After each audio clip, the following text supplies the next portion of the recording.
Good evening, everyone, and welcome to the second edition of Avid Ideology. The contours of global prosperity and influence are in constant flux. We are living in an era of super diversity where the expansion of markets and exchange of technology have not only brought in enormous opportunities, but have also posed complex economic and sustainability challenges. The changing nature of power today, where the culture power and the network power are becoming increasingly significant, it is now time for us to rethink our policies, practices, and notions of personal and collective identity.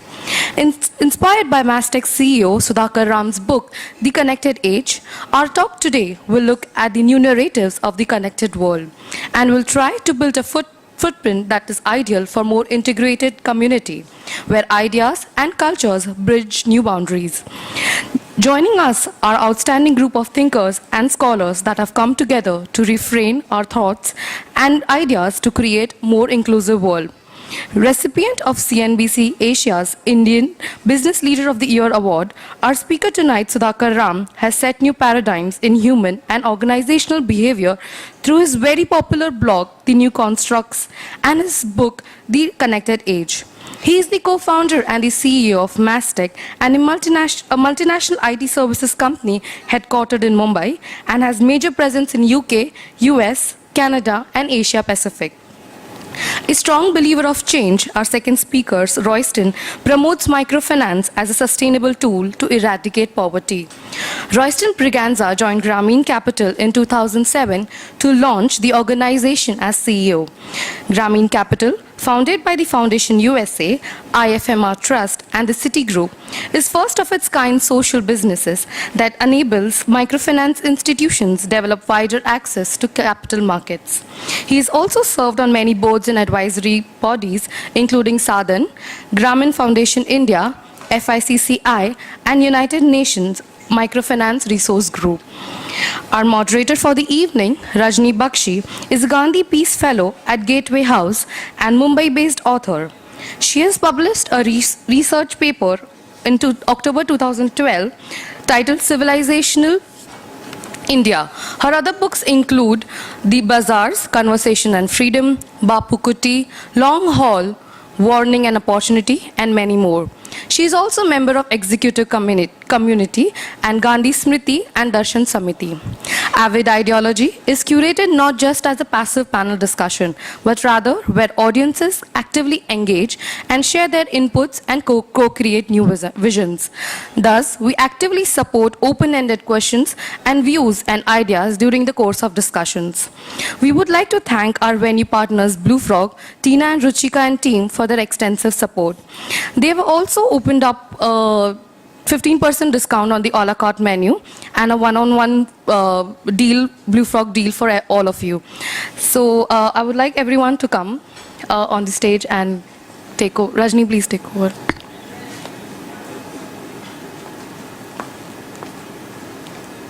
Thank you. So we get hand mics? Yeah. Thank you.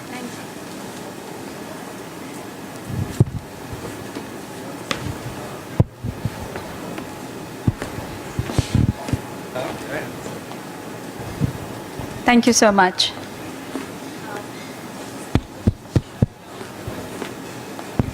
So good evening, everyone. Thank you all for being here. Thanks very much to Avid, firstly, for coming up with such a wonderful idea. I think in a time when many of us, in fact, the world as large is tired of ideology, I think this coinage is just wonderful. And very much, I think, responding to, it's going to tug at a lot of heartstrings at a time when we have an amazing combination of great optimism, because the upsurge of aspirations, and I don't mean just material aspirations, but across the world you're seeing a rise of societies and individuals, collectives, and various kinds of formations where people are looking for a better way of living that means better in terms of greater dignity to all. Not just that everybody must, of course, have roti, kapda, makan, but that people want this with a greater sense of dignity. And so that is the exciting paradox of our times that on the one hand we have this rise of assertion in favor of greater dignity, and at the same time we have a world riddled with so many crises. The market system as we have known it for 200 years is pretty much in crisis of one kind and another, and I don't just mean the meltdown of 2009. We'll talk about that a little more as we go along. So in that context, I think the framing of an ideology is wonderful. So thanks to Avid for that, and thanks for inviting all of us here. We are going to begin with a short presentation by Sudhakar Ram about his book, in fact, and the work that he has done, which much predates the book. And in that sense, the book is not just ideas pulled out of the air. It is born out of a net-based conversation, which actually I think began around the same time that my book on Bazaars and Conversations came out. And that conversation involved a wide range of people, many of them running their own businesses, but some from the non-profit sector. And that has led to the book, Connected Age. And then we'll have a brief presentation by Royston, and then a question and answer, and everybody gets to come in at some point. So please keep your questions ready. It will be a conversation, and this is not an evening for monologues. And over to Sudhakar. Thank you, Rajni. I've got a brief presentation that I thought I'll take you guys through.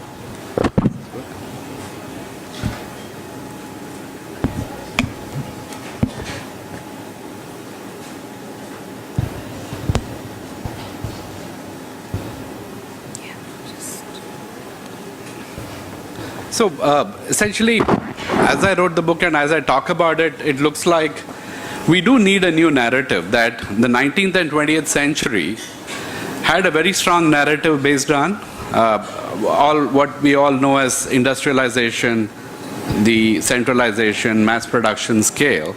But the 21st century needs a new kind of narrative, and that's what I think the book, and that's actually more a post facto description rather than what I intended to start doing when I started writing the book.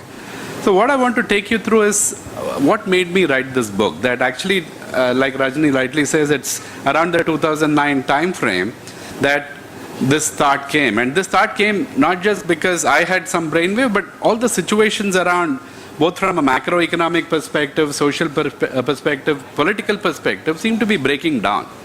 And I kept reflecting on it, saying, is there something fundamentally that is going wrong, or is this the way it is, and we keep trying to fix a symptom rather than going and changing something fundamental? So I don't want to take you through all the things, but 2009 was the meltdown. Lehman Brothers went down.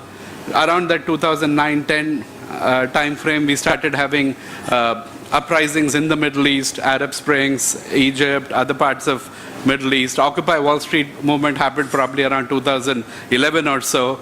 We all knew, based on the Nobel Prize for Al Gore, that there was substantial ecological damage. So that was coming to forefront, but it was something which was distant, not something one could actually engage with in any reasonable way. Around the same time, Mastek, the company that I run, was also going through trouble. After having successfully grown at 25% plus the previous 5 years, suddenly we were declining. And we were declining because of the meltdown, and the nature of work that we did involved banks and insurance companies and so on. And personally, I was having challenges saying, okay, I've run this company, I've been part of the founding team for 25 years. Should I really be doing this, or should I start looking at something else? All this came together at the same time, and that led to a level of churn within me. The first thing I thought was, maybe I have some ideas, let me go and start writing a book. And I met a friend of a friend, a guy called Anand Raman in Harvard Business Review and Harvard Publishing. He says, no, I mean, you don't have enough content to write a book. The best thing in today's world is to start a blog. And before that, even though I was a technical person, I've never thought of writing a blog. I said, who's going to keep writing and who's going to read my blog? Because I can keep raving and ranting about anything, but what actually does it? But that was the best advice I've ever had, and I started this blog called The New Constructs, where what I was trying to figure out is, that these issues are there, but are there some kind of glimpses of solutions? Are there people, are there institutions, are there organizations who are trying to live a different life? And that was the whole context of the new construct. So at a personal level during this period, the change that I mean, as a CEO, it's very natural that you feel like an atlas. You have an atlas complex and you think the entire organization depends on you. I found that the way I was being was actually disempowering the teams around me, my own teams, to do their best. And this is not easy to get off. As a CEO, to say that, okay, I'm going to remove the organization's burden off my back and share it freely was not easy. And the paradigm that I've been brought up on, right, since my childhood is that independence is king. That somehow you have to be independent. So I saw my own team as I don't want to be dependent on my team. So that mindset had to change, saying it's not about independence, that the world is about interdependence, that how do I work with my team? And I started looking at what does this translate to from the way we live our world, because everything is about greed, it's about self-interest, it's about promoting independence. That's the paradigm of the industrial age. While the new age seems to call for something else, that what worked there is not going to work in future. Through all this period, the fact that I had a teenage daughter who was about 15, 16 at that time, and I was looking at what is she going to do in life. So is this the kind of world that she's going to succeed in? All those came together in terms of the insights that I created. And basic thought was we need to move away from a independent success, money being the only measure of success, scale, mass growth as the only mantra, to move away from that into a more connected age which is softer, more feminine in some way, more interdependent, and more about the higher self. That it's not all about me, it's not about material success. Can I be more about the world in general, about my own community? So I started doing that in the blogs, and over a period of time, I don't know why, but a whole lot of youngsters started reading the blogs, contributing to it, liking some stuff, not liking some stuff, and so on. So that gave me the feedback and the momentum to keep continuing. So this is something that I still continue doing even after the book came. And just the one which is going to come on Monday is my 250th blog on this topic. So in essence, the entire shift is from, this is what I see in the connected age, that it's a shift from independence to interdependence. And interdependence is a very different framework. It's quite anathema to someone who's self-made, who's trying to make it, to say, okay, I'm no longer independent, I can't have answers to all my problems, and I need to actually work with a team to make it happen. And it's different from dependence. So interdependence is a very different kind of a paradigm. We have to move from mindless consumption, that today, consume. After 9/11, the first call is go and shop. That cannot sustain, because we are consuming 1.5 planets every year. That cannot be the paradigm for our life. So how does the world move from a focus on consumption to actually looking at things which are beyond material consumption, which is more fulfilling, more green, more holistic in some form? Is money the only measure of success? Money is a beautiful, very seductive measure, because you can put multiple things and create a lowest common denominator out of money. So whether it's personal wealth, it's market capitalization, GDP growth, everything comes, money becomes a great measure. And so it's almost as if human beings have no other facet except money. That the only thing you have is a material aspiration.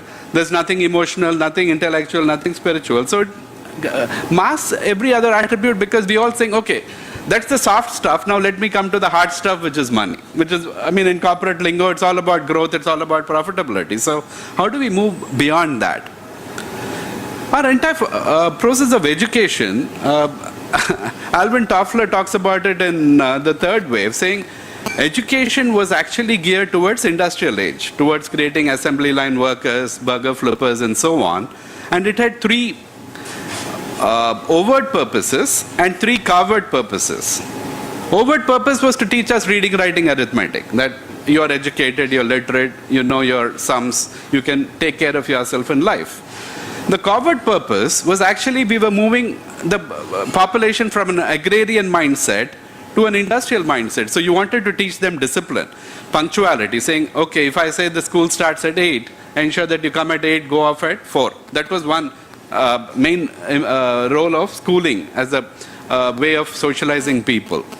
The second was to obey your seniors, obey your teachers, because you wanted factory workers not to be in control of their own lives, you wanted them to work under supervision.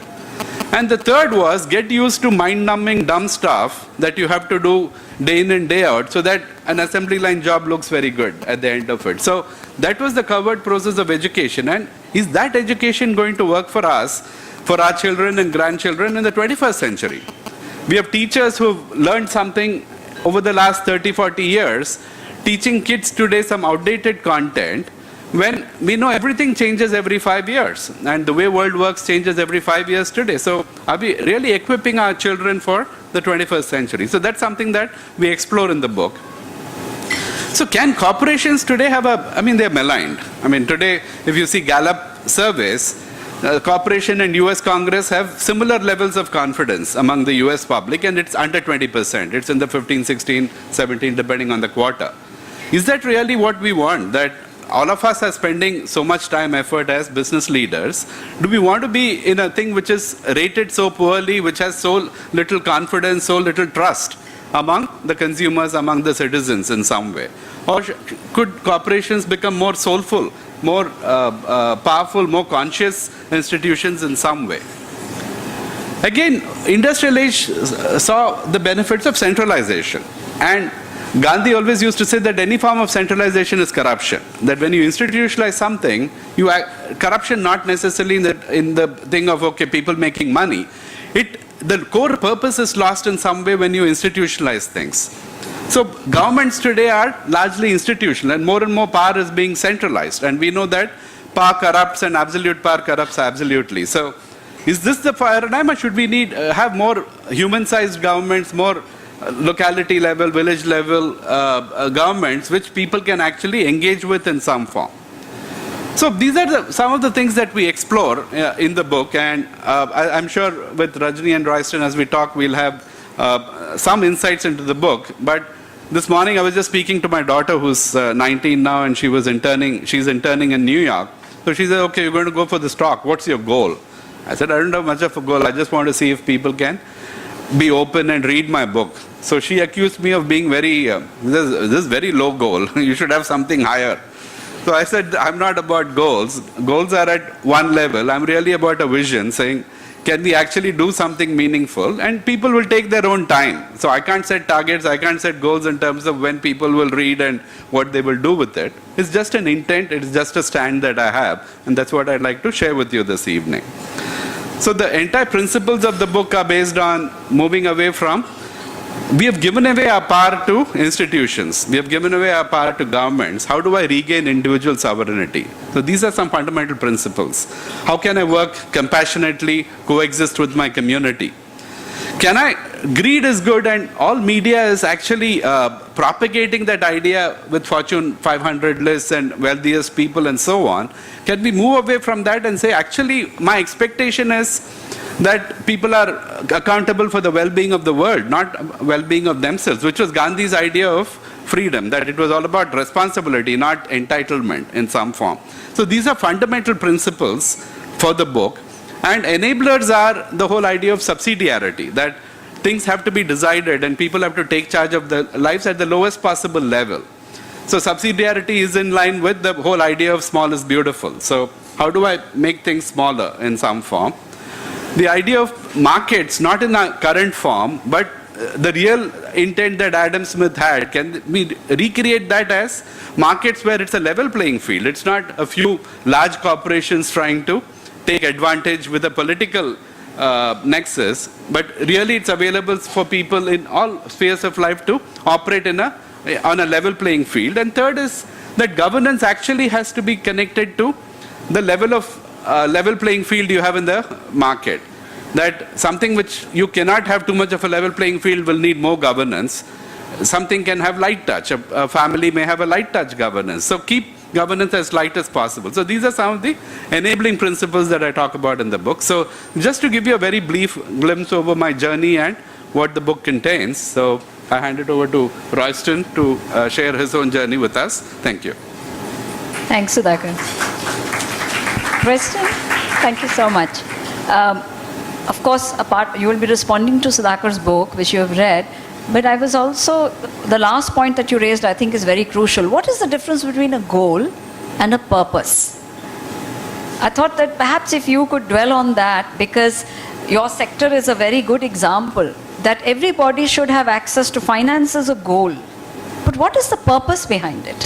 What is the larger vision of society that we would say is a society worth having, rather than just a survival game?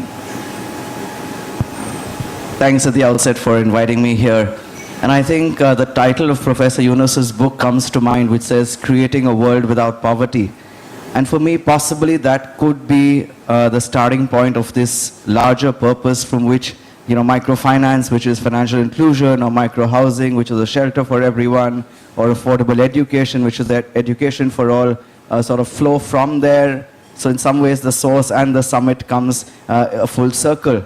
And sort of speaking to that book, though, a good segue into that reminds me of, and what I'm going to do is maybe give you a few case studies to show how this is typified in a practical sense, because sometimes it's easy to be cerebral about the social environment and all of these various things, but just on the ground, grassroots level, how does this really work? And I'm reminded of Professor Yunus when he went to Paris to speak at an event and got a note from Frank Ribou, who was the chairman of Danone at that point of time. And Frank wanted to come and meet him. He had just won the Nobel Peace Prize, and so Professor, as usual, crazy schedule, but obviously made time for Frank. And when they chatted and talked about the work at Grameen and Danone, and then Frank said, how can I help you? And Professor said, why don't we start Grameen Danone? Off the cuff. Never planned, never discussed, never even thought about. And that's the way he works. So you pick a social problem and then find a business solution. And that's been how Grameen Bank started. And that's the rest of the Grameens started that way as well. So he picked the problem of malnourishment, which was a huge problem in Bangladesh. He said, how do we figure out working with your strengths, which is you're a large yogurt manufacturing company. The Banglas love their Mishti Dohi. How do we bring those two together and create Shakti Dohi, which is what the Grameen Danone product is called. It sells for 6 to 8 takas depending on where you buy it. But it is so highly fortified with enzymes and proteins and everything that a child needs. So even if you have 2 cups of Shakti Dohi in a week, it takes care of all your nutrient requirements for that week. And so Frank immediately said, this is a great idea, got up and shook his hand. And Professor Yunus sat back and said, but I need to tell you that this is a social business. And he said, so what's that? And he said, a social business is a business that is created to solve a social problem, but is not for profit maximization. In fact, there is no return of economic value to the capital that's brought in. So there is a return of capital, but no return on capital. So it's a for-profit, non-dividend distributing entity. And Frank again got up and shook his hand and he said, no, can I explain this to you again? And he went through this process because he wasn't sure that anyone was ready to buy into an ideology of that nature. And even coming out of the luncheon at Gerard Depardieu's restaurant, he wrote back to him the whole principles of social business, and just to make sure that Frank got it. But that's how Grameen Danone started. They're opening their second plant in Chittagong. That's how Grameen Adidas started. So it started with kids and adults who used to have worms residing in their stomach, causing dysentery and a whole lot of infection. And these worms entered through the cracks in the feet of people who would walk in the swampy Bangladeshi lands after the floods without footwear. And so Professor Yunus challenged the Adidas guys who said they wanted to help. So it's a very dangerous thing telling Professor Yunus or anyone in Grameen that you want to help. So Sudhakar, I told you earlier, we need to talk. That's a forewarning now. And so he said, can you make a $1 shoe? And Adidas obviously sort of regretted offering. I'm just sort of putting in a lighter vein. But I was with Professor Yunus in Berlin and we saw the prototype for the $1 shoe. It looks more like a floater, but it serves the purpose to cover the sole of the feet. And that's how Grameen Adidas started. Grameen Veolia started when there was no drinking water available. So he tried up with Veolia, which is the French water company. Grameen Adidas, Grameen BASF, Grameen Danone, Grameen Auto, which is looking at product manufacturing. So a whole of these ideas came up with a single premise saying, can we find a business solution to tackle a social problem? Let's move away from an NGO mindset. And there's nothing wrong about NGOs. And so this whole discussion is not judgmental about a certain stream of solution providers. But it's really talking to a point saying, can we bring business minds, people who have the wherewithal, who've run businesses, who understand business, who understand the market, and bring those minds to creating a business solution for a social problem. And immediately he would get asked this question, and often we are, as I run Grameen in India, which is also the first social business here, saying, but can't you give a little return? Because people may not want the 15 or the high teens or the low 20s IRRs, but some return. And we often talk about the spectrum, and you can take whatever return you want, but we want to own the zero return space. Because once you come into that space of no return, you're not focused on how much can I take out of this company, but how much can this company generate so that it can do more good. And so Grameen Capital India was set up as a social business. And when we looked at India, as I was sharing with you just before we spoke, the first thing intuitively was, let's create an MFI. Unfortunately, we got McKinsey, who did a pro bono study for us, and said, the last thing that you should do is create another microfinance institution. There are already 800 of them. You're the global pioneer in microfinance. Why do you want to become 801? But create something that benefits the whole sector. And at that time, rough estimates was about a $50 billion demand for this business. Supply was less than $1 billion. So a huge gap for people who are excluded. And if you read Raghuram Rajan's reports or any of these coming out in the media these days, you know that 400 million people have no access to even basic formal financial services. And so this is a huge gap. Capital access was the big point, and they said, you know what, it needs to move away from grant funding, subsidized funding, because you can never build scale at that level. You need to have mainstream capital access. And so we created what we call a social investment bank, an investment banker to the poor on the back of Professor Yunus's Banker to the Poor. And we've built over the last 5 years, and I keep joking that, while all my colleagues moved up the corporate ladder, I tend to move down. So I started with Citibank in corporate banking, and then investment banking, and then mid-market, and then set up HSBC's SME business, and then microfinance, and keep going lower. But honestly, I think the fulfillment and the joy is inversely proportional to the levels of the organization or in the hierarchy that one goes to. And we've decided to say, how do we create really a capital with a conscience ecosystem? So my vision is much broader than just saying, how do we create an investment banker to the poor? We've helped to raise about $150 million so far for microfinance and affordable health and affordable education. But now looking at creating a social venture capital fund. So the new SEBI guidelines creates this new animal called the Social Venture Capital Fund, which is part of the architecture now of the fund system, and that's from a note that I wrote for SEBI. And then the other idea was to create a venture debt or a social debt vehicle. I mean, we had to toss up between the two because we have a huge team of 3 people in India.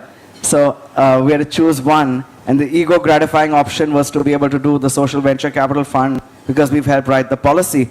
But the market seemed to say, let's get debt into the system because there is just no debt. There are social entrepreneurs dying on the vine daily because they cannot scale.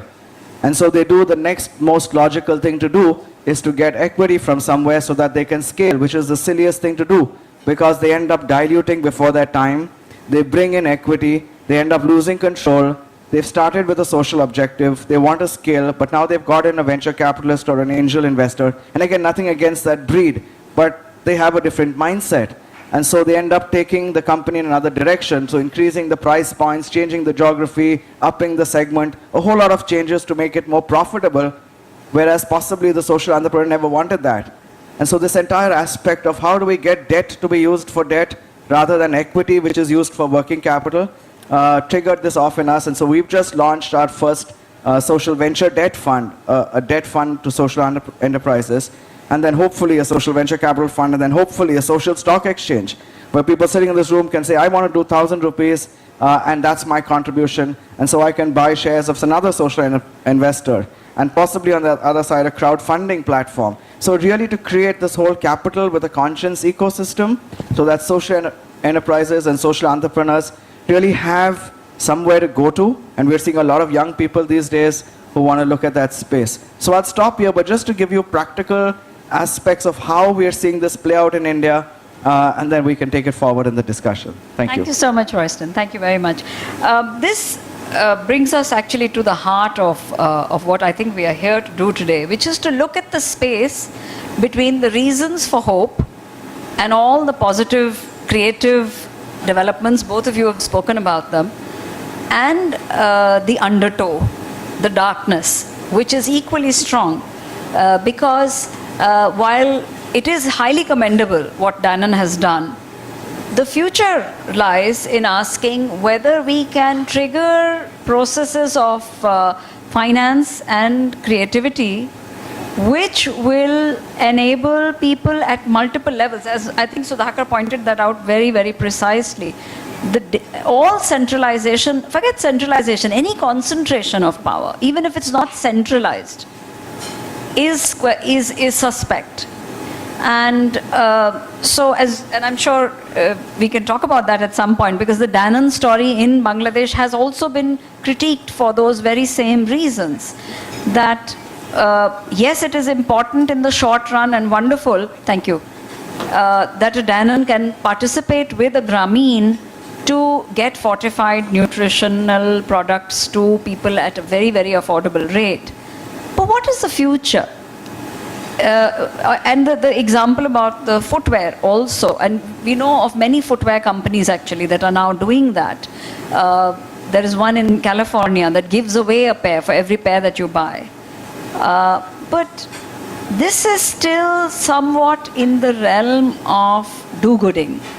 What are some of the structural changes that we want to look for or strive for, which would empower people in a completely dispersed and decentralized way and fulfill the promise of the connected age? Because the paradox is that yes, we are more connected as a species than ever before. So I think we are agreed that the internet alone is going to change in many ways, maybe even who we are as a species. I mean, if the Gutenberg printing press was a revolution, I think this is 1,000 times over. So the connected age has all these positive possibilities. But at the same time, we also know that there is now great concern about the concentration of power in Google. So how do you both see this? If you could just briefly, both of you, respond to this paradox in a very harsh, realistic sense. Yeah, so my view of it is it working? Yeah, sorry. Yeah, my view of it is this change is one person at a time. It's not an institutional change, and that's something we are all very averse to, given everything we want to talk about is scale, that so many million people got impacted.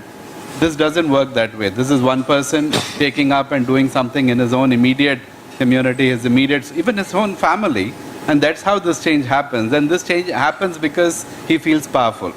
So the fundamental principle or expectation I have is that people will stop looking at positional power which comes based on their position in an organization, position in a society, their educational qualification, and really experience the fact that we are really powerful. We don't need any of those frills. Individually, as human beings, we are very powerful. And can I experience that power and live up to my power? So can I operate completely with personal power? I think that's one change, and that's what I would like to see. And some of the things that we do in Mastek are trying to promote that, because you can very easily be at the effect of the corporate, be a cog in a wheel in a large corporation. How do we still get people to step up and say, no, I make a difference? So it's at one level it is that, another level it is actually actively voting against any kind of concentration of power, whether it is commercial, whether it is political, whether it is at a social level. So it's a combination of both those, and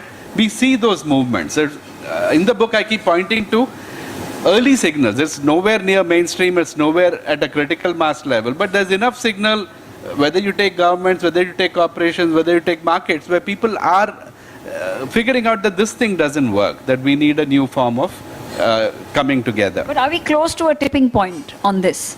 Very difficult to say. I hope I see it in my lifetime. So, yeah. So, sure. I'm not as patient as Sudhakar. So one person at a time, 6 billion days, assuming one person a day, many lifetimes then would take to be able to revolutionize the world. Having said that, it is a Herculean task. But I do believe that an enabling ecosystem has a great role to play. Because if, and I liked that aspect in your book about positional power and personal power, and it's important that that energizes people and you see greatest change from people who experience personal power.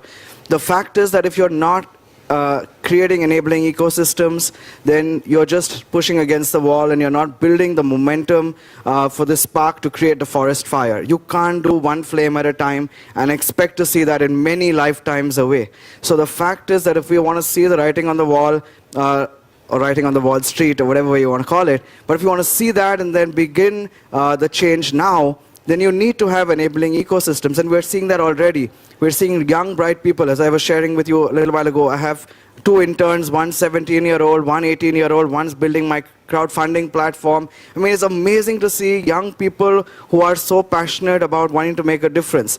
They've seen it, they're well-moneyed, they've been here, and they know that that's not what's exciting them anymore. So we have bright people in colleges.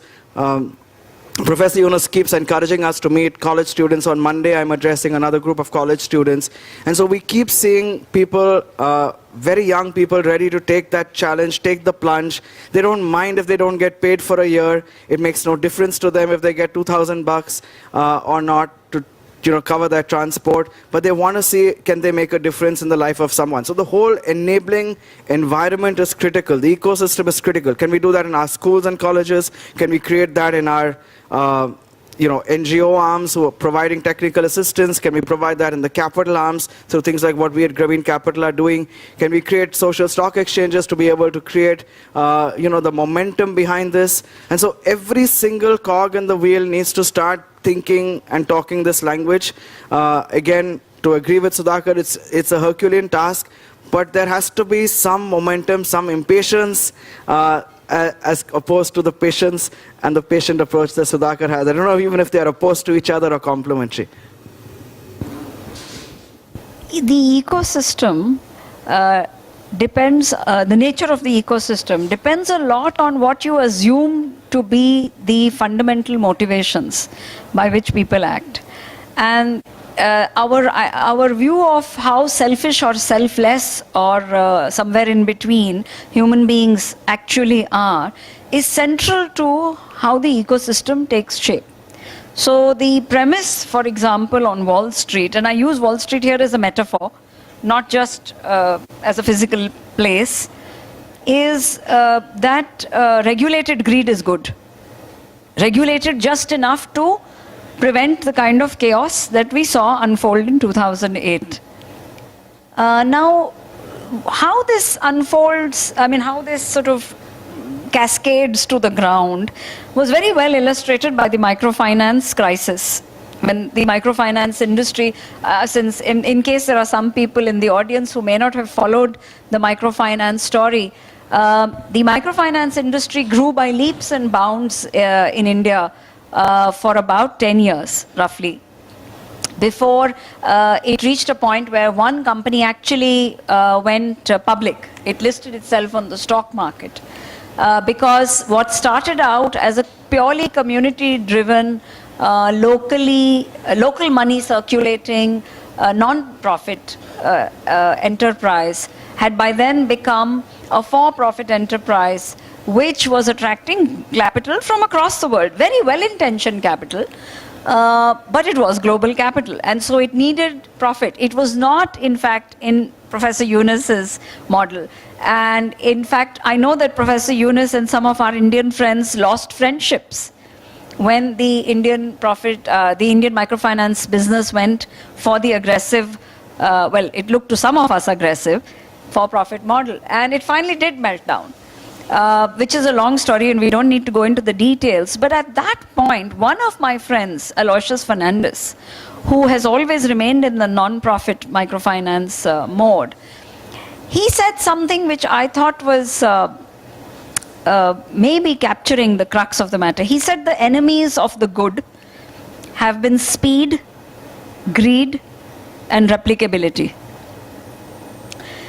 And this goes back actually to my earlier question, that the dominant model has a definition of replicability, which it then imposes on people at every level of the so-called value chain or the human chain. And is that really worth it? Or let me give you another very, I think, telling insight that a friend of mine who had been a philanthropic supporter of microfinance, Rohini Nilekani, said. She said that throughout her experience, and she had been deep inside the sector as a board member of one of the not-for-profit MFIs, she said the crux of our success was a certain social stickiness. And I loved that word, stickiness. So there was much more there than just 10 people holding hands and say, I'll vouch for you, and that's what makes us viable. And that's what makes sure that we pay back 99% of the money that we borrow. That social stickiness had a moral, ethical, community-rooted character, which doesn't come from a purely legal, group of 10 that has to serve as collateral for each other. So the challenge that I would pose to both of you is that in what ways do we have to really confront the idea that everything has to be incentivized? Because if we have accepted that everything needs to be incentivized, then society is over. Then it means that nothing needs to be done for the sake of being done, because it's the right thing to do.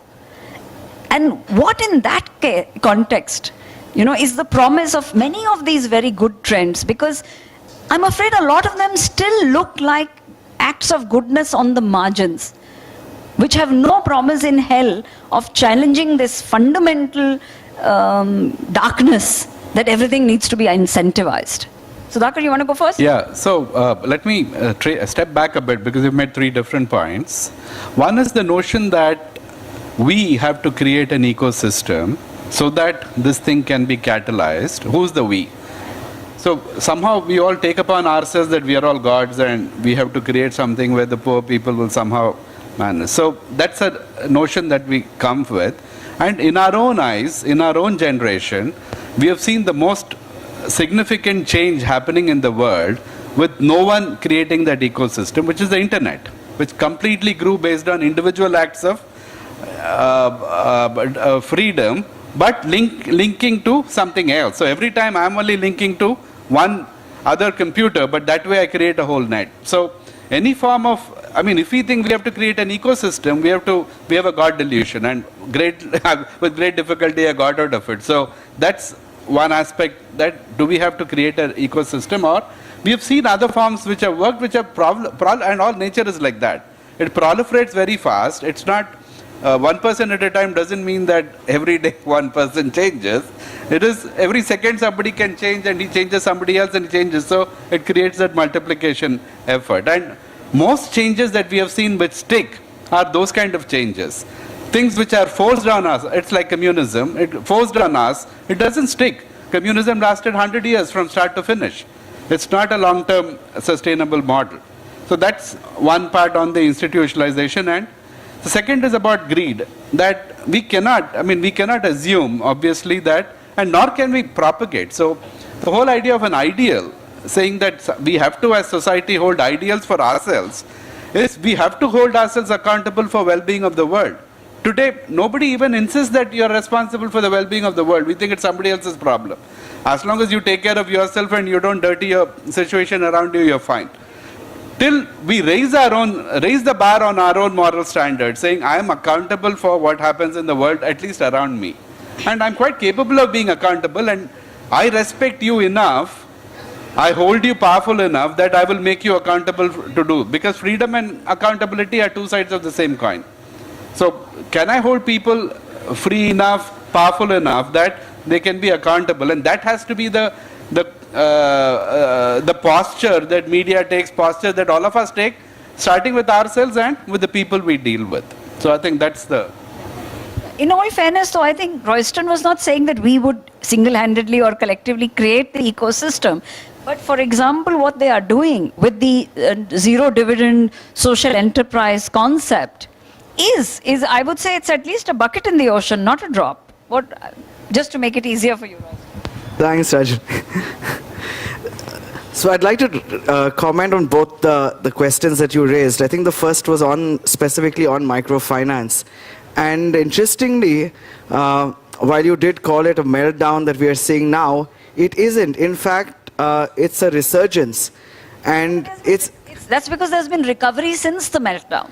And which is in all walks of life. There is always cyclicity in life. So it's very interesting to see how life tends to fall, to wane, and then again you come into a crest.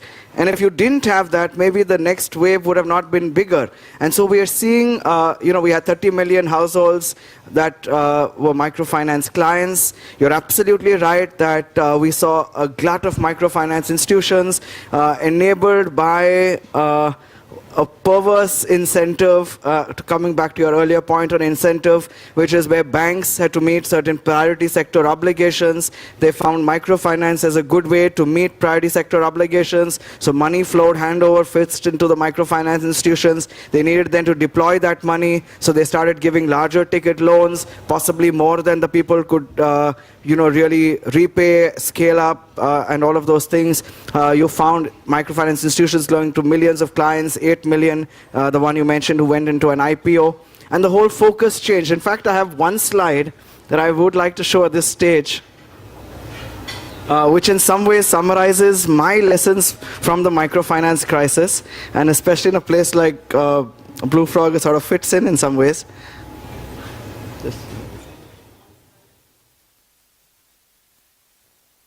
Yeah. So for me, that's the slide that summarizes the microfinance crisis. A good time now to ask you for your reactions. What is the script on top? What does this tell you? What does this picture tell any of you? Come on, you're in Blue Frog. React. Temptation. What else does it tell you about the person? She got nice legs, right? Shows a bit of leg, that's it. Any men in the house thinking she has nice legs? Okay, I saw a hand up saying she's got nice legs. Seduction, good. So there's a creative audience here. Asa, they're going to stay on and party all night. Sexist, that's true, I heard that. Okay, but interestingly, and the comment came from a couple of tables and a few hands about nice legs. And the reason I chose this picture was exactly that the microfinance sector went through the same illusion. You cannot say she has nice legs if you look at this picture. All you can say is she has one nice leg. And so exactly the same point of microfinance. It has two legs to stand on, a social and a commercial. And everyone saw the commercial leg doing very well. Thank you. Everyone saw the commercial leg doing very well and assumed that the social leg was being taken care of. When I started in the sector 6 years ago, the first question that were asked were how many clients you had. 1 year later, what's your recovery rate? 1 year later, what's your portfolio size? 1 year later, what's your profitability? 1 year later, what's your P book value multiple that you're getting for your investor? 1 year later, what's the IPO listing price? Everyone began to gravitate towards one leg. And I'm not here to say one is more important than the other. But the moment you begin to focus on one leg, you're completely ignoring the other. You have the risk of finding something that's non-sustainable. And so it's important for us, and that's the lesson we learned the hard way in the microfinance sector. With the Andhra Pradesh crisis hitting.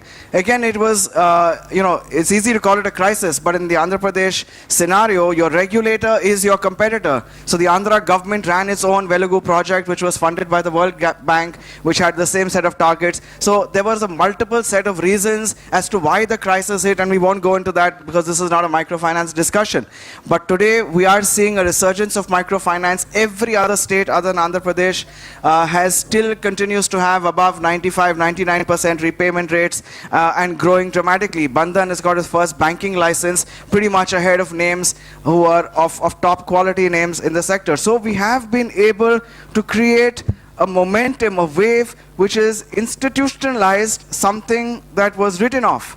That lending to the poor who cannot provide collateral, who cannot provide any forms of bankability should never be done. They should only be used to take savings products because they put their money under their mattresses, and so let's give them a formula. And so today payment banks and small banks are still following a very micro mindset about it. So I just want to say that it's important for us to be able to challenge paradigms, and I like Sudhakar's book for that, and say how do we set up really this great forest fire.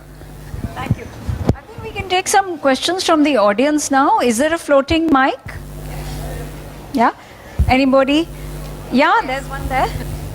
And in all this, what is the role of the Can you government? identify yourself, please? This is Manjeet Kripalani from Gateway House. I'm a colleague of Rajni's.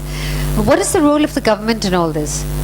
Because as we're going to see this government, if we're going to look forward, this government is going to play a large role. And it's going to play a role in trying to fix things rather than trying to create things. So what role do you envisage? Is there a constructive role it can play? And I think let's address this question in its widest context, not out of the microfinance box. So I think there is a section on government that I've talked about where the whole idea of the current nation state and countries being the locus of government is something that we need to challenge because it's too far away, it's too distant. Whoever, even if you put Superman there, instead of an Obama or instead of a Modi, you're not going to change the fundamental because they're just too far away. And these things are too large, too complex for any set of individuals to make some real impact on. There can be superficial impact, there'll be obviously improvements, but you can't make fundamental change. So I think we have to get back to the Gandhian notion of a self-government where citizens are engaged, whether you call it panchayat, whether it's a council within a locality where you have a few 10,000 people, a few families who get actively engaged. This is not a problem you can outsource. Today we have outsourced all our government problems to some set of politicians and administrators. We have to take our responsibility there. And so it has to go right up to a world government level. That you cannot manage a set of 189 countries in the world as if they were running different ships. Unfortunately, we are on a single ship, which is one planet, and we can't, through negotiation, come to a conclusion. We need a mechanism by which we actually cede power to a larger authority to decide some critical issues. Obviously, not every aspect of our life, but whatever is subsidiary at that point has to be driven at that level. Yeah, Akshay? So I just want to chip in and talk about government there, and again, not to really differ from Sudhakar, but to really talk about paradigms. A utopian one government for the whole world is a great situation. But again, how possible is that, and how do we therefore work within governments today and try and leverage the collective power that is coming out of personal power to be able to make governments look at it? And I want to talk specifically to the 2% CSR so-called incentive that is built into government. Is that really going to work to be able to create a paradigm? I don't think so. I don't think that by forcing someone to put their 2% CSR. So government needs to be, bottom up to see what's needed to be able to create this ecosystem and not sort of dangle carrots and put sticks, which is going to completely warp the incentive model. So, please. Hi, good evening. My name is Akshay, and I have a question for Sudhakar. It's a very inspiring book, obviously, and your effort. But my question is this. if you go for crowdsourcing, then we should be ready to accept the results. And I have two examples to give where it may not work. One is at a village level and one is at an international level. At a village level, a lot of NGOs, including my own, when we went in with about 50,000 rupees and asked the villagers what they wanted, instead of development, they asked for a temple. At an international level in Palestine, they have elected, the majority has elected Hamas, which in many ways could be a terrorist organization. So there's a, it's a very tricky thing to say to empower the locals because, and this we have tried it in many different, there's autonomous councils in India and Darjeeling and in the Northeast, which have not worked because you empowered the locals. So what is your comment on that if you've studied that at all? So I'll push back on this, Akshay, which is, who are you to empower them? No, I think, Sudhakar, that's not being fair. It is. Okay, let me illustrate it with another example. And in fact, that's what led to my book on bazaars. That by the late 90s, the activist groups across India were militating for one demand, that the Jal Jangal Jameen, forest, land and water should be in the control of the local community. But we saw in some cases, in many cases, that there is a segment of the local community that grabs the power and makes a deal which compromises the natural resource base of the community. Now, whether that is corruption or whether it is a power play, so that is one problem. Or, for example, the more stark issue comes up in the context of the Khap Panchayats, where, it's true, that's exactly what the Khap Panchayat says. Who are you to tell me what is women's rights or child rights? But the point is that are we not also empowered just as human beings to say to the Khap Panchayat, or for example to the ISIS that apparently has today issued a horrendous call on what they want to do to women in their territories, that is there not some kind of overarching humanness or humanity or humanitarian fundamentals with which we can say, who are you to dictate this? And how do we resolve these kind of standoffs? See, that's actually the fallacy here, Rajni, which is, you don't want a Khap Panchayat to dictate, but we think we have the right to dictate to them. You have to solve it at the fundamental level, which is that any of these, there will be corruption, there will be power bases which take charge, but you allow the local system to overcome that. Because that's a natural evolutionary process, rather than coming and interfering saying, I'll solve the problem. So, I always have a right to have a point of view. Like, I may have a point of view about Bush saying he shouldn't have gone to war, but do I really do anything more than voice that opinion? We can't do that. No, we leave it their sovereign, we leave it to them to take their own decisions. Like that, every individual is sovereign. We have to leave it to them to make their decisions. I can't assume that I know better than them. What works there, and things will change. We have to allow things to happen rather than thinking that we have to solve every problem which goes around. No, but allowing things to happen requires some kind of framework, doesn't it? See, because if we had gone, I'm just provoking you that by that logic, feudalism may never have ended. We could still have the divine right to rule with complete and totalitarian or rather authoritarian control of the, hereditary monarch. The point is that in culture after culture, in society after society, many of those things were questioned, they were challenged, and eventually they were overthrown. Now that takes sustained, first of all, literally creating of a narrative, creating of an aspiration, and then militating for it. Exactly, but it was all done within that system. Well, it was not really. someone from outside who came and said, I'll throw a monarch out or I'll throw an emperor out. France was outside for the US, for the fledgling American states, and yet liberty, fraternity saw itself go into action first in the US. And in that sense, Sudhakar, today you are saying connected age. So today, more than ever before, the geographical location of where an idea is born has become utterly and completely irrelevant. So that's actually, I think that the ecosystem actually is already there where people are connected. So it's not that I can assume that somebody taking power, whether it's a Khap Panchayat or whether it is a local tribal leader that can sustain, because people are far more aware. They know that they have rights. They know that they have a ability, and they have case studies. They have examples from other parts of the world which will inspire them.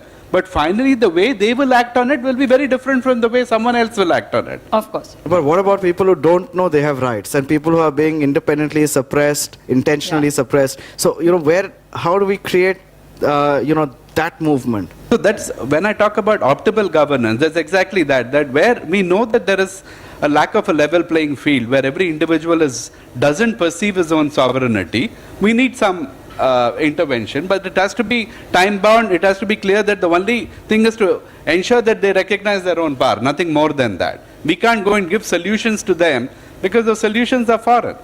Yeah. I think the essence of what you're saying, Sudhakar, seems to be that let us not be judgmental. Let us not stand outside and in judgment of people who are inside an ecosystem that we may not fully understand. That thing, there would be no dispute on that. Is there another question? Because otherwise I'm at risk of going on. Lots of hands up. Yeah? Sir. Would you like to? Yeah. Hi, good evening. I'm Bela.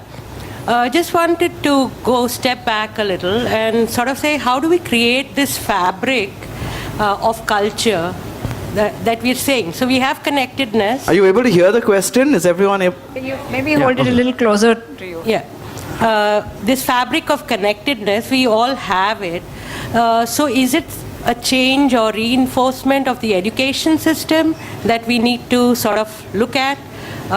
So that's a question. So I'm raising it from a different angle, not from a business angle, but how do we sort of create that fabric of culture? Yeah. And in fact, there's a huge role that social media is potentially playing in this. Yeah. Because there are new forms of connectivity cropping up, which are maybe just the old bottle the old wine in new bottles. But maybe they are creating new kinds of wine also. But would either of you like to tackle Bela, that? my perspective here is, we have assumed again that a child cannot be sovereign.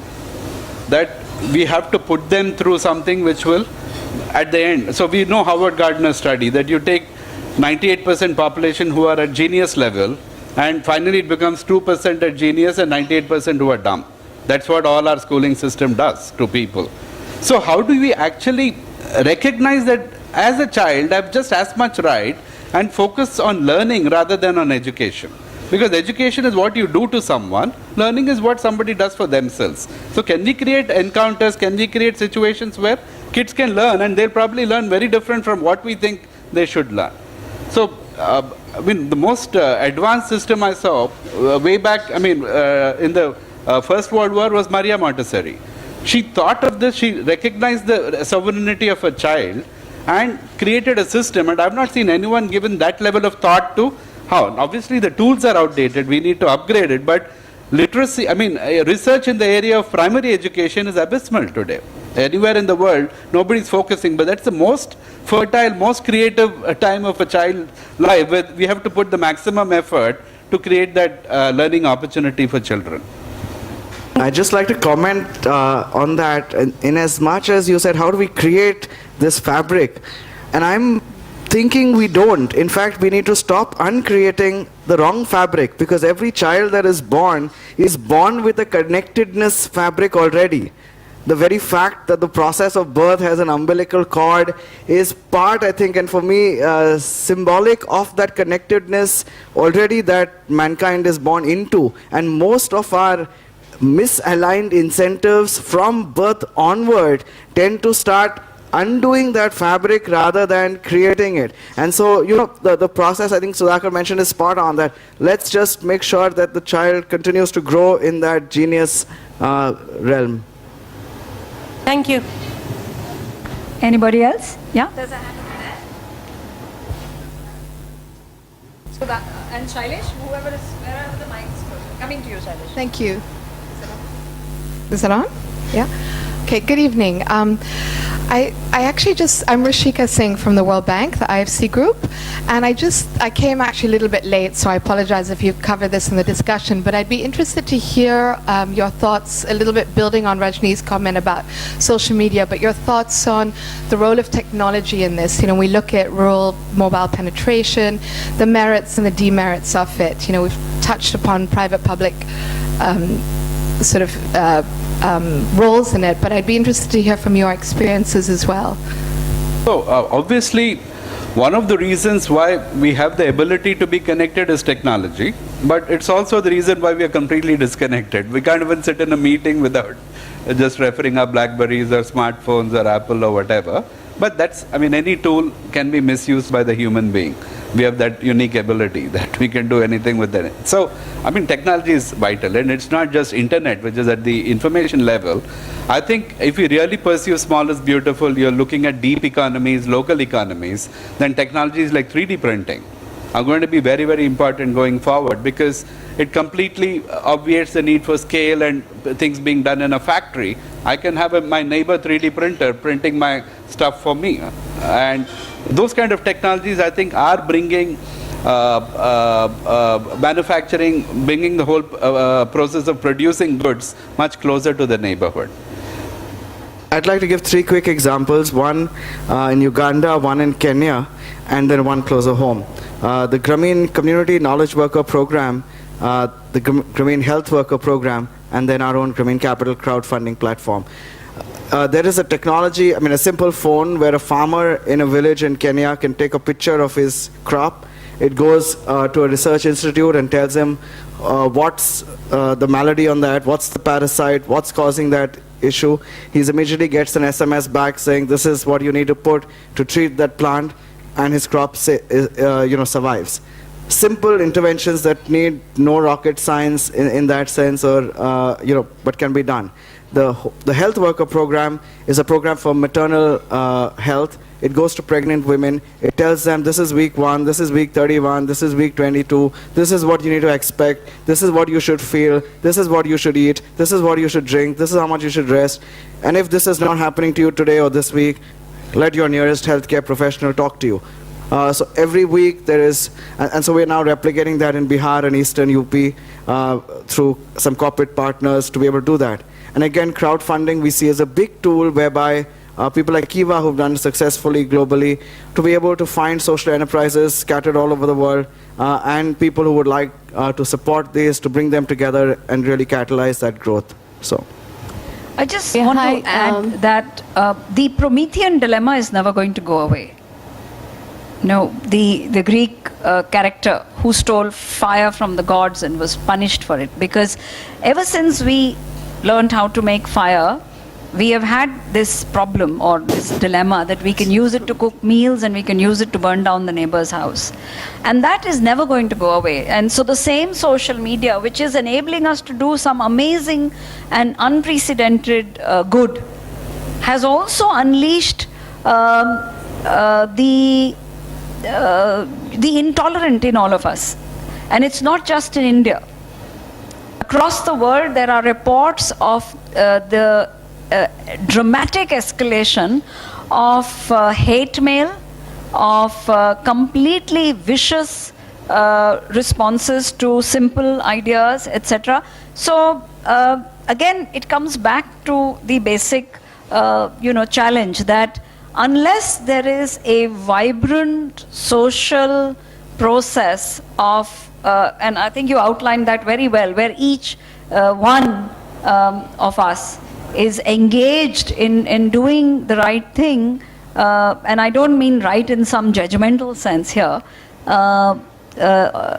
it's going to be, it's up for grabs. I think the jury will remain out on this indefinitely, which way it will tilt more to the good or more to the dark. Isn't right always in judgmental sense? Sorry? How can you be right in a non-judgmental sense? Well, in the sense that there are certain judgments on which there is universal agreement. Say, for example, the right to life.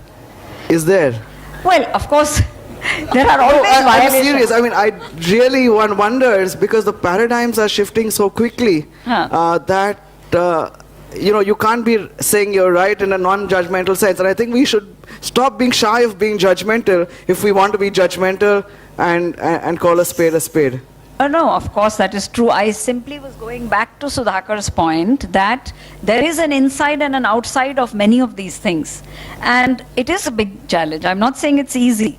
Because as you're saying, many of the fundamentals are up for grabs sometimes, as they are now currently in the Middle East very much, or very, the very basic norms of civil behavior are violated on a day-to-day basis. That doesn't change the norm. What we would in a broad sense consider civil behavior, its details will always be up for dispute.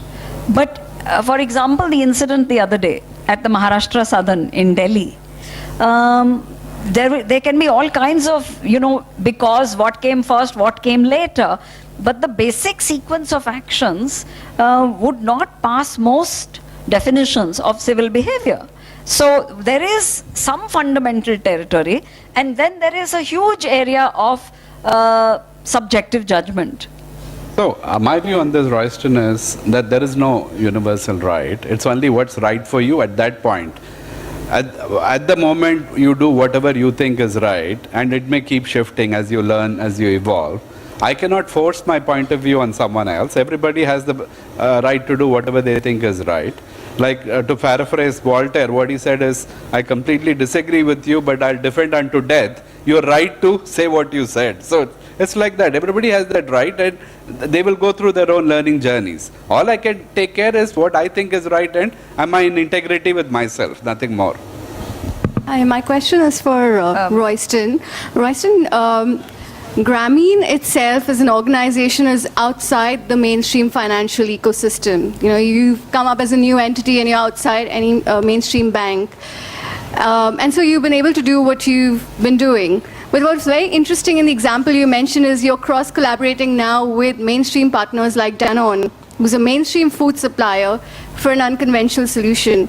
I don't know if it's sustainable or not, but at least it's one step towards something good.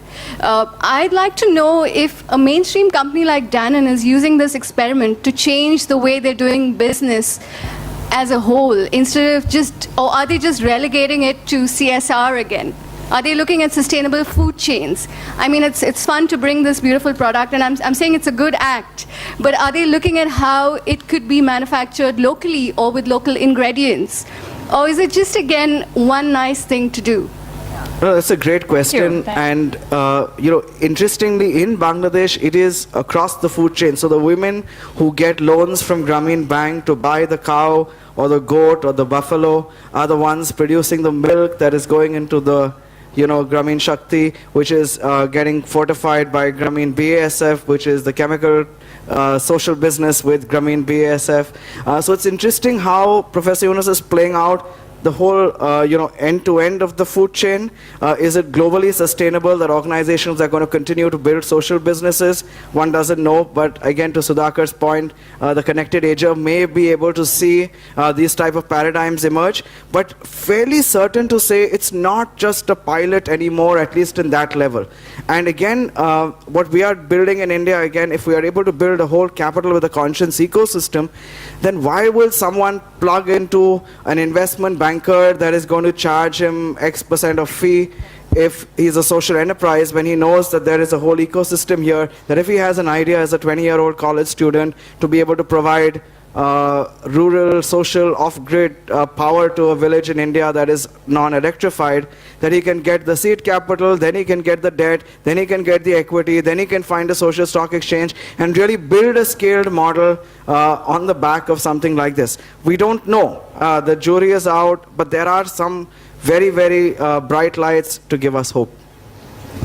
Shailesh? Shailesh Gandhi here. I would like to agree with what Sudhakar has been talking of the sovereignty of the individual, and I think a lot of us in our talk, we talk about it at one level but we don't really believe it. For example, Rajni said, if you agree with that, will you agree with the Khap Panchayat? And a similar thought is there in lots of our minds.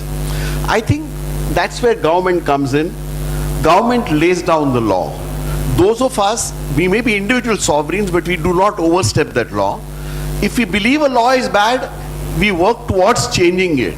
But if you break the law, I think there is a problem, and I would look at the Maharashtra Southern incident also from that prism and say what they were doing was breaking the law. And therefore it is wrong. It's not your moral judgment versus mine. We can certainly argue about it. And that's the small point I wanted to bring in. I completely agree, Shailesh. But I'm sorry, Shailesh, you can't give up on that. I want to just introduce Shailesh Gandhi is a businessman turned right to information activist. He served on the National Right to Information Commission as a commissioner. I think you should say a little bit more, Shailesh, about how you're struggling or what you see, since you're so close to the ground through the Right to Information movement. Can you tell us something about the ways in which people are asserting in a both creative or uncreative way, this individual sovereignty in a sense, with a sense of larger responsibility? No, I think right to information I am in love with because it exercises this sovereignty of the individual citizen, for which we had no way before. Earlier, we talked of it, but there was really no way. This is practically converting it, and every individual citizen sitting in our own house exercises that sovereignty. But otherwise it'd be much longer, Rajni, some of the time. There's another hand somewhere here. Yeah. I have Sudhakar, this is Siddharth. So this question is for you. You spoke of this new narrative from independence to interdependence. And one thing that I'm seeing, and I would love your thoughts on this, is that all of us are so conditioned by this industrial revolution, this education we've been brought up in. It seems like all the paradigms we keep coming up with are still from the old school. So what is your experience with this? You know, how do you operate in a paradigm like this when all that we keep coming up with is, you know, all independence rooted? So actually it requires a level of reflection, pause and self-awareness. There's no other, because your natural autopilot response is what we have been conditioned to as we grow up, and it will be an industrial age response. So at every point, what I do as a personal thing is step back and see, is this a conditioned response? Is this who I really am? And who we really are interdependent. I think that was a conversation we had, that man is a social animal, and there is a natural feeling of community. We would like to relate to people. We would like to help one another out. That's very natural in human beings. What we are conditioned to do from day one, and we cause it, our parents have caused it. I mean, you start creating boundaries, saying, oh, if you go out, a stranger may hurt you. So you start thinking other people are bad, I am good. You start creating a system where my immediate locality is safe, everything else is unsafe. So we create fears, and human beings have the ability to operate out of fear or operate out of courage. All our conditioning operates on our fears, and it keeps building up a baggage in our heads where I'm all for myself, it's a dog-eat-dog world, it's all competitive, if I don't look after myself, who's going to look after me? All these thoughts keep coming in the head. So it's consciously releasing those and saying, no, the world is a very kind place, and I'll accept, and I'll have the faith that I can survive, regardless of letting go of my defenses. Of course, Siddharth, this is an old phenomenon, right? What you've just described is actually very, very ancient.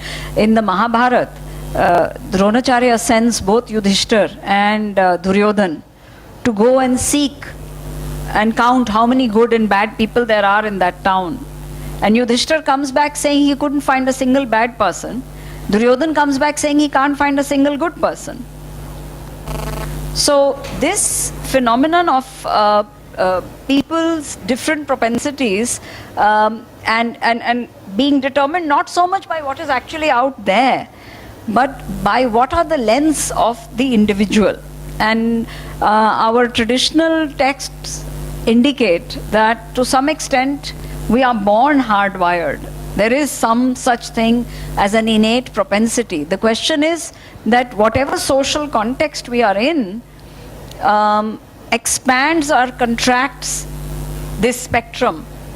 from ultraviolet to infrared, where at one end you have Buddha and Gandhi, and at the other end you have Pol Pot and Hitler and company. But I think I would really like you to share a little bit about what your network does, which is very related to, in fact, the person who just asked the question, Siddharth Stalekar, is a living manifestation of Sudhakar's claims about the connected age. He's part of a network that has that's called Moved by Love. So just 2 minutes, Siddharth. Please tell us a little bit about it. Here's the mic. Mike was moved by love to you. Now I feel like I have my sovereignty back. Like I can go on speaking. But I think as part of this network, and as part of my journey over the last few years, so to give you my background, I've been part of capital markets on the trading floor in Bombay for very long, which is at one end of the spectrum.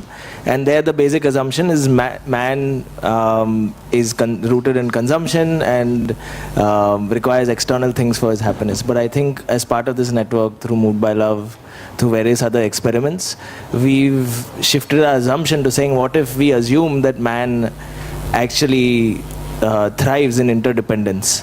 And if that is our assumption, what manifestations appear? And I think one of our biggest challenges is that whatever manifestation we try to come up with always kept going back to the old school.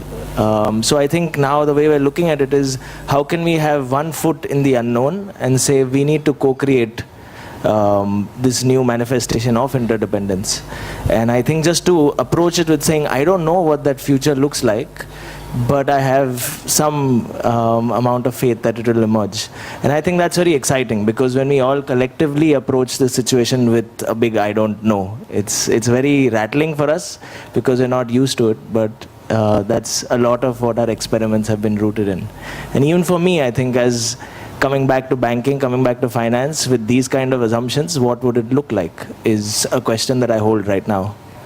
Thanks. Thank you so much. I think there's another question there, and then another one here, and another one there. We'll be very brief now because we are very close to closing time. So if everybody could be brief, and we'll try to keep the answers brief. Yeah, please go ahead.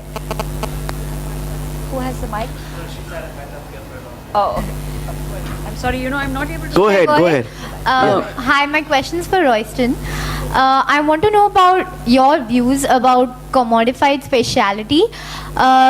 So many flats in South Bombay are lying vacant because they're investor flats or owned by corporates, whereas so many people are living on the streets or in extremely poor conditions. And given that capitalism is increasing on such an extent, this concept of commodified speciality is increasing. What are your views on this? I don't know.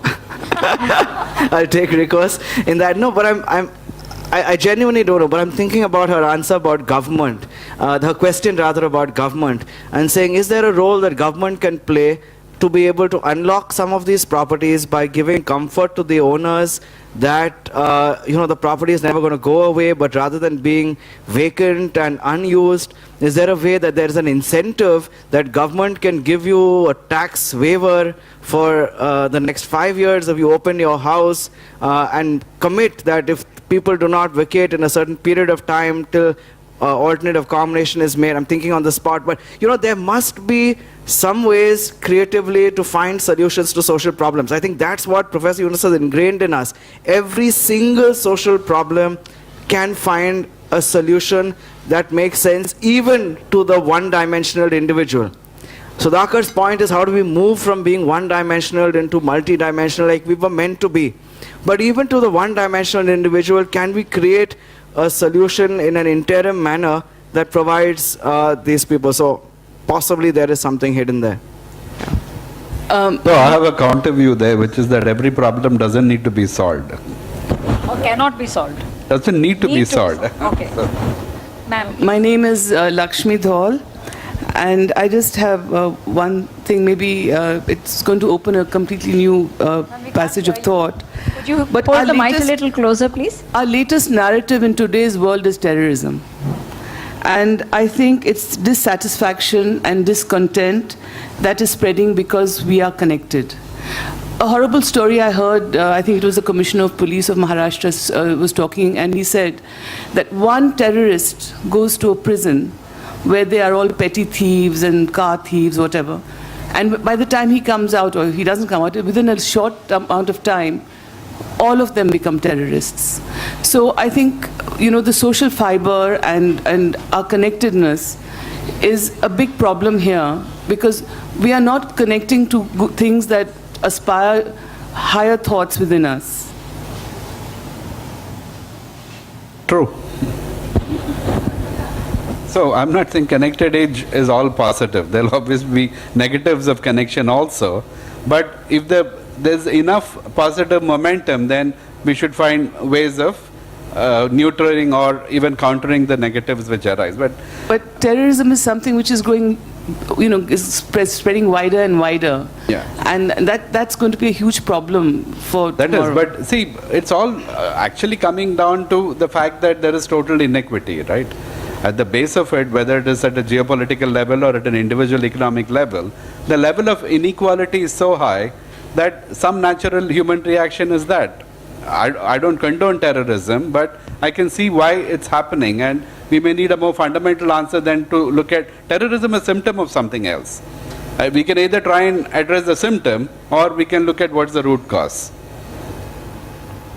And then, but then again, that's a problem which you're trying to find the symptom for to address it. So in some ways, the fact that Grameen won the Nobel Peace Prize and not the Economics Prize was again a big debate for a long time, saying, it's a bank, why would someone who started a bank and giving loans get a Nobel Peace Prize? But the Nobel Committee in their citation said very clearly that the point he made about inequality is creating most of the social ills of our time. And if we are able to create a solution that's empowering people to be able to stand on their own feet and get higher self-esteem and respect, and being able to then come up in terms of the quality of life that they have, it decreases the propensity of them to get into activities that would malign that. And so in some ways, possibly even counter terrorism by reducing that inequality. One last question. We have time for one last. Yes, please.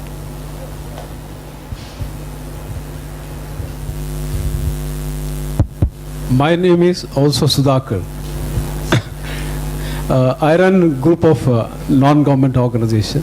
Sudhakar, your Connected the World is excellent title, but right under our nose is disconnect. I'll give you two examples. One is, that in India today, a day, 300 women who are delivering the baby, they die because there is no connect of health sector.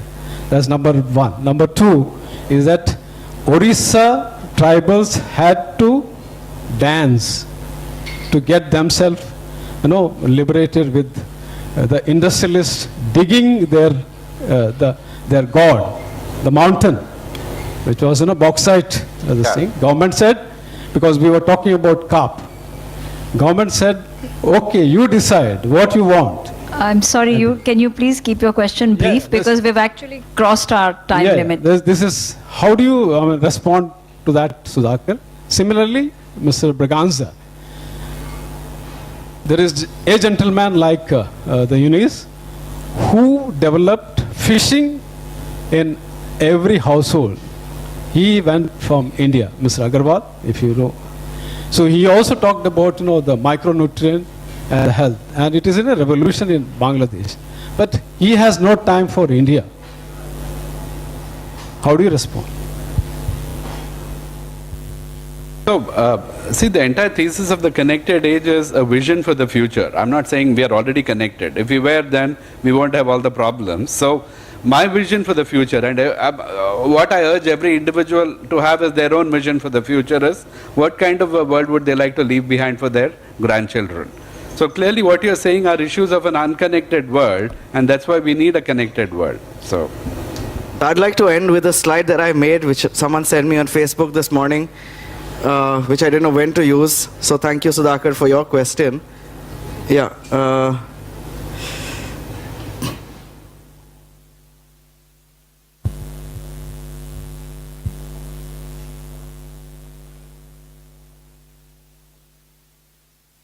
True. Yeah, Yunus doesn't have the time for India. That's why I'm here. And so are you. What does it say? Can you just read it out? Very nice.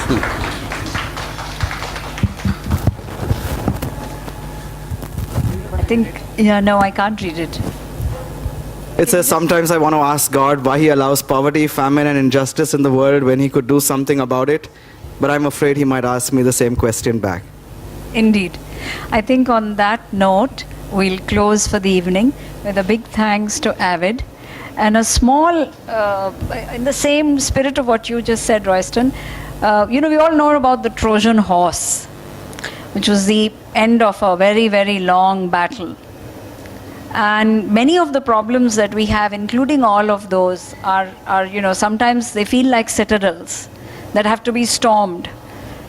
And an American writer who I respect very greatly, Marilyn Ferguson, she did a survey in the 70s, which actually was a precursor, Sudhakar. So she has found from the 70s onwards that there are people who are finding, she was studying mind and neurosciences, and she was a science reporter, so it was really based on very detailed research, that there are people who find that they have an experience that changes what their perspective of the world is, and it empowers them to do things differently and to become, in a sense, energized to address a lot of that.